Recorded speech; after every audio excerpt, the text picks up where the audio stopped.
Hello everyone, it's Miss Vanessa, and I have the opportunity today to speak to you about the importance of your voice, and what a time it is to have that conversation right now.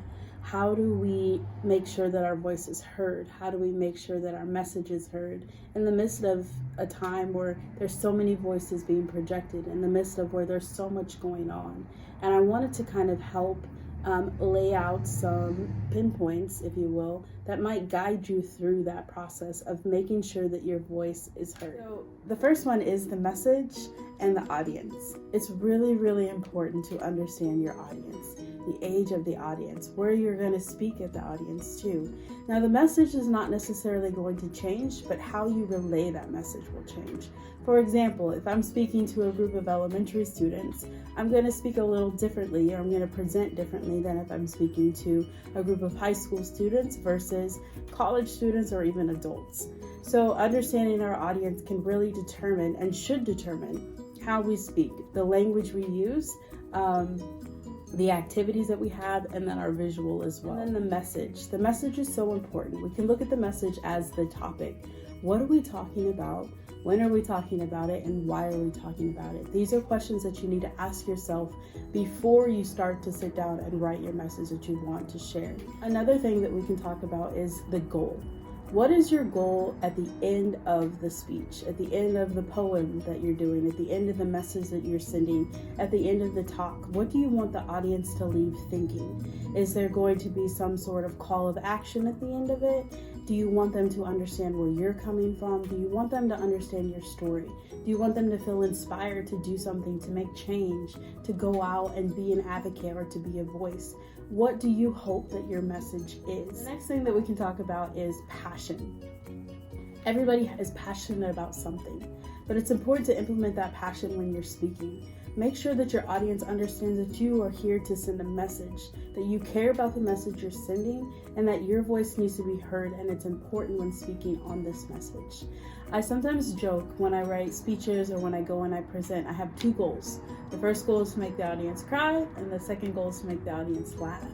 So not necessarily maybe actually cry, but sometimes it's happened, and sometimes they actually do laugh. But the idea is I want to connect to your emotion. People tend to be more responsive to your message if there's emotion involved. That doesn't necessarily mean you have to pour out everything, or they have to be crying on the floor or laughing on the floor in order to receive your message. But for example, if I was selling something, if I was selling lipstick and I just said, hey, here's my lipstick.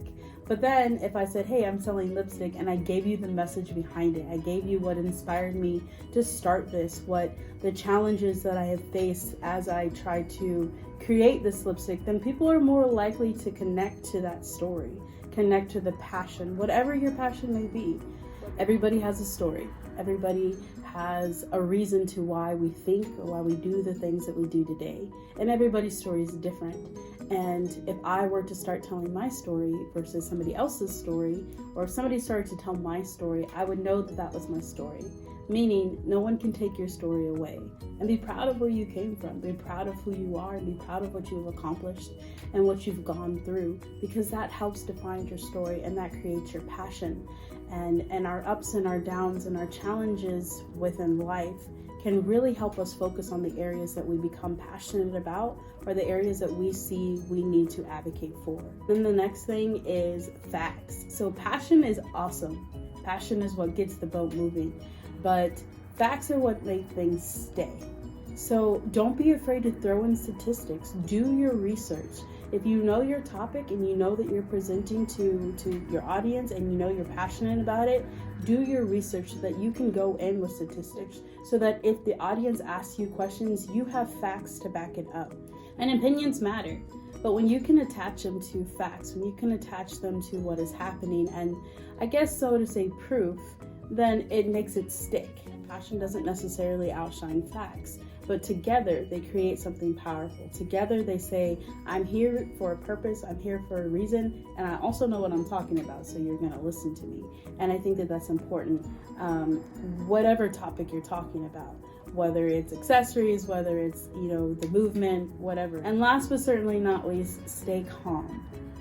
And how we stay calm is we practice. Sometimes when you get to talking, you're still nervous, but then once you get into that flow, you understand, okay, I know what I'm doing. Take a deep breath. Maybe sometimes practice some sort of ritual beforehand, before I speak. I like to be alone. I like to have my mind clear, and I like to take some deep breaths and just kind of give myself a pep talk. So don't be afraid to encourage yourself. I think the largest audience that I spoke in front of was over 600. And I get nervous still, whether it's 5, whether it's 10, whether it's 600, I get nervous. And when we get nervous, we can forget our points, we can feel flustered, and sometimes we think that we mess up. But again, stay calm, practice, be familiar with your topic. If you follow all of these steps, if you know your audience, if you know the message that you want to send, if you know the goal of what it is that you're trying to talk about, and if your passion's connected to it, and you have researched those facts to where those facts have become embedded with your opinions, then you're going to stay calm because you're going to feel confident. And also be proud of who you are. Be proud of the message that you have chosen to relay. Be proud of the impact that you're going to make, and understand that the difference you make is going to look different amongst different audience, and then of course with different messages. So never doubt yourself, never doubt your voice, because what a time it is to understand the power of your voice, the importance of your voice, no matter your age. You guys have a platform that we at Rise Up for Youth want to give to you, and that is what we want to encourage you to do, is to use your voice, because your voice matters, and you know what's happening in this world. You have an opinion, and we need you at the table to discuss these issues. We need you at the table to discuss these topics and to be part of the action plan that we'll be implementing throughout organizations, throughout states, throughout the world.